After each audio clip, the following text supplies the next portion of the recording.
Welcome to yet another exciting edition of the Professional Plumber Podcast.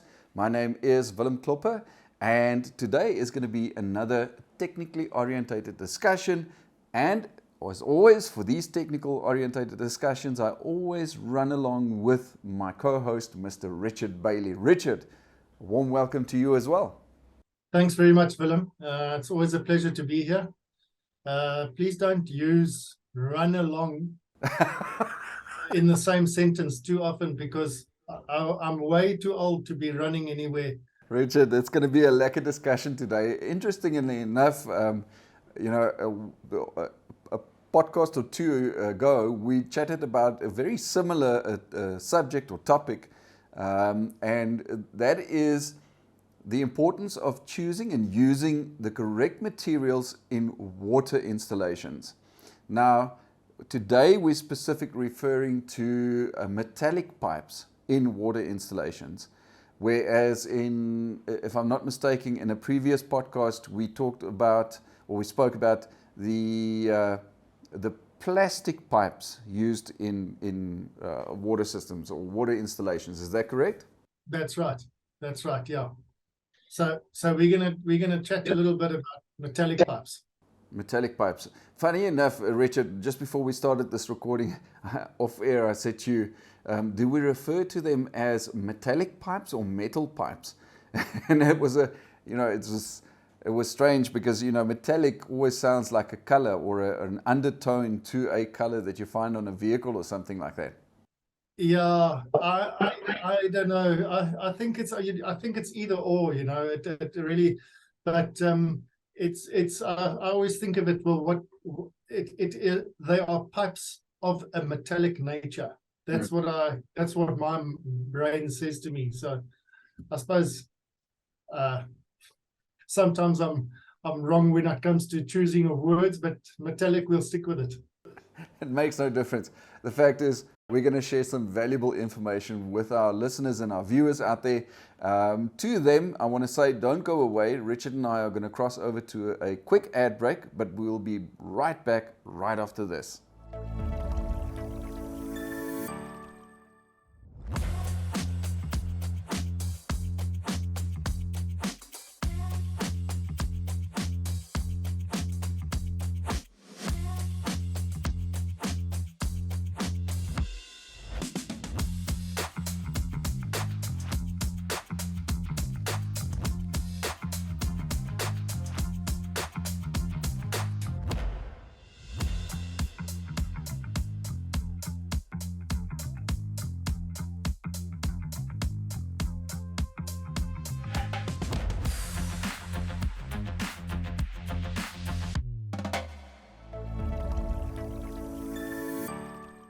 Welcome back to this exciting edition of the Professional Plumber Podcast with myself, Willem and Richard Bailey.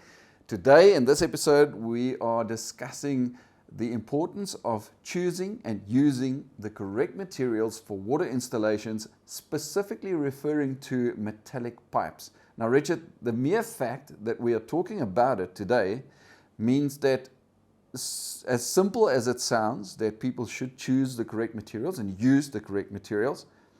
The fact that we're talking about it today means that somewhere along the line, as an auditor, you have picked up that plumbers make mistakes in this regard. Is that do you often find mistakes? Yeah, no. As with everything, Willem, it's very common, and we can go into a number of reasons or whatever the case may be, but the fact is that there are very, very often mistakes, and we did, I think, touch on it in the plastic pipe vodcast, where very often the factors that creep in to cause these oversights are cost factors. It's economic factors. Things cost money, and one uses fittings and pipes that are going to benefit one financially. Sometimes it's ignorance, and again, I'll use that word, but again, I'll stress that it's used in not in a derogatory way. Neutral way. It's just means that you don't know, and that's it. So, but but they are. And Willem, I think, for purposes of this podcast, metallic pipes, again, is quite a big, broad spectrum, but by far the most popular metallic pipe, I feel, in a plumbing reticulation system these days is copper. I fully acknowledge the use of galvanized, but galvanized, I think, can be not left out, but we could speak about it on its own, and not have to worry about, there's a lot of content there, So let's not talk about galvanized. So I'm going to focus on copper today, is what I thought we'd do, just to keep it simple. And I don't know if you can gauge or judge the interest, but we could always expand on that and have a chat about galvanized at some point. It's one of the things I cut my teeth on as an apprentice for many, many, many years. I did galvanized pipe installations. I know I know exactly what it's like to work with that. But anyway, so mistakes that commonly occur with, in this case, copper pipes. I just want to say that the copper pipe and copper pipe systems and copper pipe fittings or the fittings for copper is what we term a generic fitting. It doesn't matter which manufacturer makes it. It only matters that it is made to a specific standard. So one manufacturer could make a capillary fitting, and it could be used on another manufacturer's pipe. It doesn't matter that they are different manufacturers, as long as the fitting complies and the pipe complies. So both capillary or solder type fittings, as well as compression or cone. I'm not going to use a trade name, but compression fitting is where you've got that mechanical ferrule being squeezed onto the pipe. We all know it as a compression fitting. And then, of course, threads, not the threading the pipe, but you get both capillary and compression fittings that incorporate threads on the other side. And that then can be joined to another type of piping system. So that's generic fittings. So it's not as vital in copper pipe installations as it is in plastic pipe to make sure that you use the same manufacturer's fittings. So that having been said, still some mistakes are made via jointing. A lot of I could name a dozen instances where copper pipes have been flared incorrectly, have been cut and crimped and then brazed into other things, and so on and so forth. So make sure that the joints you are making are designed to be made with that type of piping system. I'll give you an example. In the city of Cape Town, brazing of copper pipes is not allowed, for the simple reason that not the joint itself. The joint is absolutely spot on, but the action of brazing means that you heated the copper up very hot, usually to a cherry red, which anneals it and it softens the copper. And so the city of Cape Town have drawn a line and they said, you don't braze in this town because we don't want soft copper. We can get into that at another time. Another mistake often made is a low class of copper. Don't get me wrong. There's class 0, class 1, and class 2, class 3. So a lower class in terms of class 0 copper being bent, it should never be bent. And we come across instances where a class 0 copper is annealed, softened, so that it can be bent. And that's non-compliant. If you look at all the manufacturers, they'll say, don't bend class 0 copper. So incorrect bending. And then lack of protection. Copper, like any other, it's very resistant to corrosion, but it's not bulletproof. You need to protect it under certain circumstances, which we'll get into in a minute. And then lastly, fixation or supporting. And again, I'll refer you back to the standards to say, well, if you want to find out what the minimum requirement is for supporting copper pipes above ground, have a look at the standards. Exactly. That was my next question. So certainly, as with anything else, Richard, certainly the use and the choosing of correct metallic piping for water installations. Surely it's governed. Certainly now you refer to Cape Town itself. It sounds like they have a bylaw that regulates the brazing of copper piping, and surely there are other regulations or at least standards or requirements according to which plumbers should choose and use metallic piping in water installations. Yeah, very much so. I mean, you could look at there's annexes to the standards, and you could really go into detail and discuss the type of solder that you must use, et cetera, et cetera, et cetera. We're not going to do that here, because, you know, for example, lead-free solder. We don't use lead solder anymore for obvious reasons. You know, we used to use solder with lead in it. I think.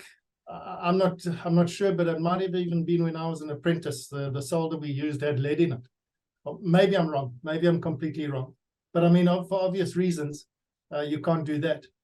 So that is a requirement. But and this all resides in the standards. But in terms of the installation and the choice of materials, etc., most of that resides in SANS 10252-1 and the annexes. Annex A down to J or something like that, and those and most of it lies there. And if you really want to drill down, you could look at the normative references. All the normative references. You could look at the SANS 460 for copper pipes, etc., etc., etc. So there's dozens of standards that one can reference when deciding what to do. Like we've said, I want to try and focus on copper. So I just want to run through the classes of copper, if you don't mind, Willem, because this is also quite a common mistake made. I don't know how well everybody understands the classes of copper, and I certainly didn't do so for a big part of my career. So class 0 is, by the way, it's class 0, class 1, class 2, and class 3. There are other classes, so there are other types of copper, for example, medical copper and medical high pressure. Don't ask me the details about it. I'm not sure the differences, but we're going to focus on those 4 distinct classes here. And class 3 is not very common in terms of what you'll find on the shelves. It's incredibly expensive stuff, but we will see what it's there for. So class 0 is only for above ground. And nothing else. It may not be below ground under any circumstances. It may not be bent under any circumstances. And it is highly recommended by the manufacturers that you use capillary fittings only. Although if pressed, I've spoken to manufacturers and they'll say you can use compression fittings, but highly recommended that you use capillary fittings. That's solder fittings. So that's class 0. So it's above ground, water reticulation, no bending, and solder fittings. Then class 1 is above ground as well. It's not for below ground use. And you can bend it only with a bender, with a former on the outside as well as the inside. So you've got a bender with a double former. And they specific on that you cannot use, for example, a spring to bend class 1 copper with.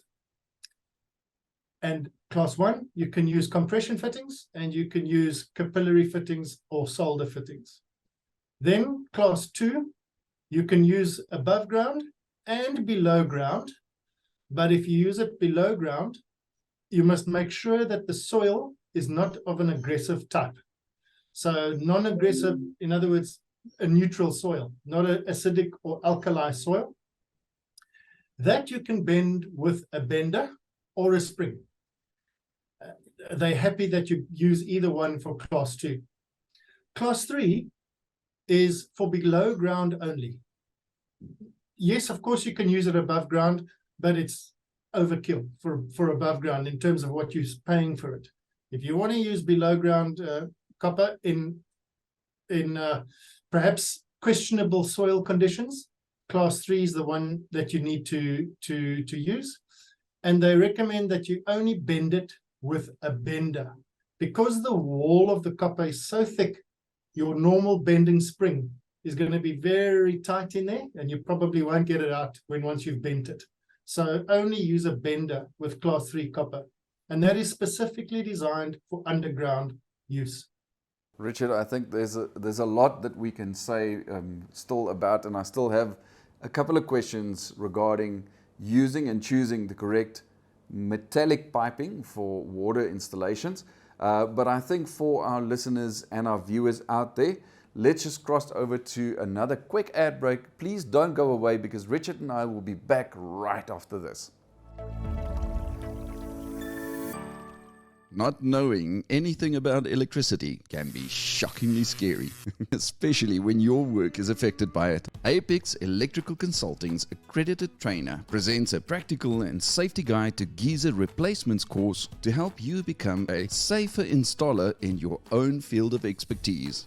Visit www.iopsatraining.co.za to book your online course today, now at a 10% discount. Offer valid 10 to 23 April 2023. Welcome back to this technically orientated discussion on another exciting edition of the Professional Plumber Podcast with myself, Willem and Mr. Richard Bailey. Now, just before we went into the ad, we discussed the importance of choosing and using the correct materials for water installations, specifically looking at metallic pipe or metallic piping in water installations. We looked at the fact that people often do make mistakes. Richard said that as an auditor in the plumbing industry, he often finds that people make mistakes with it. And we also looked at what the standards says of specifically copper piping and how to choose copper piping and the different classes of copper piping. Richard, I can't even remember off by heart just now. You mentioned, I think it was 4 different classes of copper piping. But we spoke about copper piping, Richard. Surely there are other, I know for a fact, galvanized piping. Are there other metallic type of piping that can be used in water installations? No, very much so, Willem. And to be brutally honest with you, you know, they each of them warrant their own time. And hence why I've decided to focus on copper being the most common. I think probably the most common, most people would agree. But yeah, you mentioned galvanized. Black iron is for some typical fire installation. Stainless steel, very, very popular type of piping. Those are off the top of my head. But I mean, galvanized is something that I know. I cut my teeth on it. I worked galvanized piping many, many years, so it's very close to my heart. Yeah, there's too much detail, there's too much content to go into for this podcast, Willem. Richard, what I wanted to say a little earlier is that it's very interesting. You know, as a consumer, I honestly didn't know about the different classes of even copper pipe, you know, let alone the different other types of metallic pipes that can be used. And I can quickly I have to just chuck this in very quickly.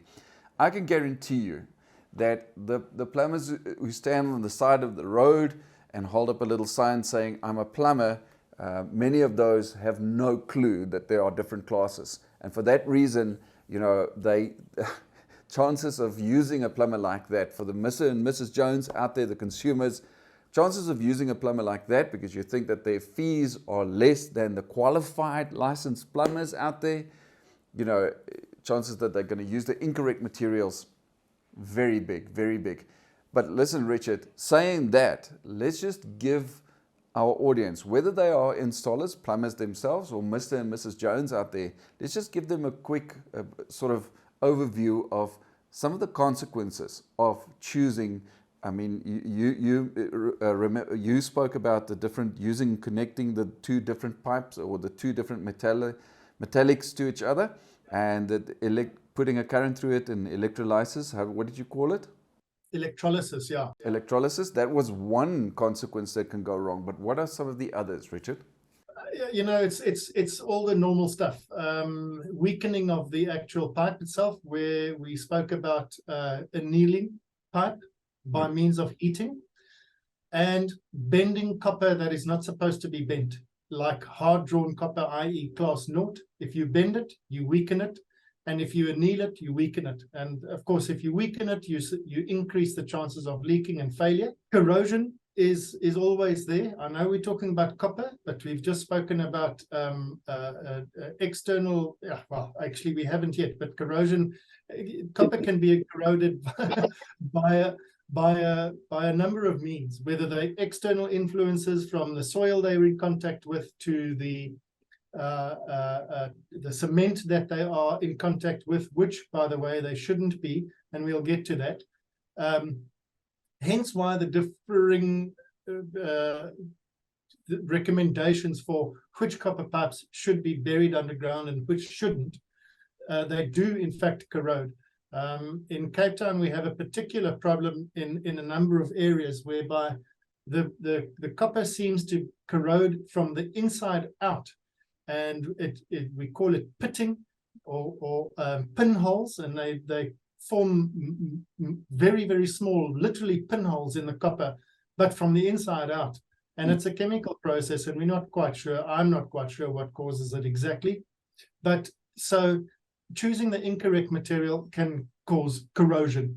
And of course, corrosion means leaks. So leaks not only from corrosion and damage, but also from the joints that could be compromised, whether the joints are incorrectly made, whether the joints are under pressure in terms of being mechanically manipulated, being stressed because you haven't fastened the piping properly. We come back to supporting of the pipework. And heat damage. For example, if you try and solder or assemble a copper tube assembly, and you are using solder fittings, capillary fittings, and it's very close to a sensitive valve, very often you make the mistake of using a capillary fitting at the valve. You try and heat it up enough to get the solder to take. In the meantime, you're damaging the valve of whatever description that is. So that is something that we often come across. So heat damage is not for the copper, but for the valve that is next to it. And then general non-compliance, Willem. Again, we talk about the fact is that it's not going to be compliant. So that circles back around and it sits on your plate as the installer. You need to answer for it. If a manufacturer gets wind of a bunch of irregular practices being used in an installation, that system is not warranted. There's no warranty on that stuff. So now you are liable. So general non-compliance amongst a bunch of other stuff. We didn't mention water hammer. Water hammer is another thing. You know, if you've chosen a pipework layout that is too small and not fastened properly, you're going to experience water hammer. So these are the things that can go wrong. Richard, we are drawing to a close. We're running out of time for this specific episode, but I do have one last question for you, and I think that we should just make it very, very brief if we can, for the purposes of running out of time. Richard, some of the things, what care can be taken by plumbers and installers when they are choosing and using materials, specifically metallic pipes for water installations? Just very briefly, please. Well, you got to know what you're in for. You got to know what you're going to expose the system to, and you got to know what you expect from the system. So you got to know the circumstances or the expected conditions, and you need to know what you want from the system, the flow rates, the this, the that. Now you can choose the stuff accordingly. Keep copper pipes away from cement. Wrap the copper pipes when you've installed them in a wall. Wrap them up with very, very thin-walled lagging or paper. You can get paper over the counter, properly designed exactly for that, to wrap copper pipes. And again, check compliance to SABS, to SA Watermark, to SANAS. Check compliance. See that the pipes, the fittings, the stuff that you're using is compliant. And then, as I said in the plastic pipes thing, often you come across funny-looking shut-off valves. We often find shut-off valves that are nowhere close to being compliant. Just make sure that whenever you use shut-off valves in systems, that they are compliant. And that's it, Willem. Richard, once again, I want to thank you for your time, your effort, and the valuable information that you share with us on these technical discussions. that we have on these podcasts.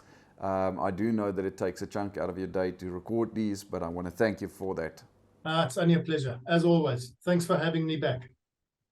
And then lastly, to our listeners and our viewers, don't go away yet, because right after this, we will be bringing you some interesting industry announcements. So don't go away. Stay tuned for those.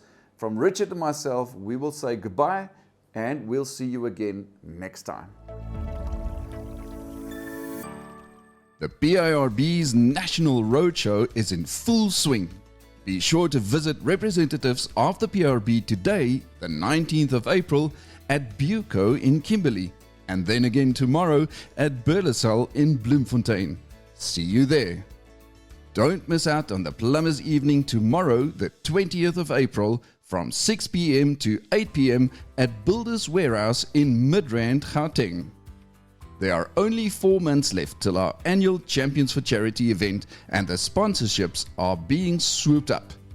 Don't miss your opportunity to be part of this fantastic charity event. To become one of the sponsors or to buy your ticket for the event, visit www.championsforcharity.co.za and follow the prompts. Remember that you can book advertising space on any of the PIRB's video productions. For more information, contact us via email at marketing@pirb.co.za or via telephone at 0861 747 275.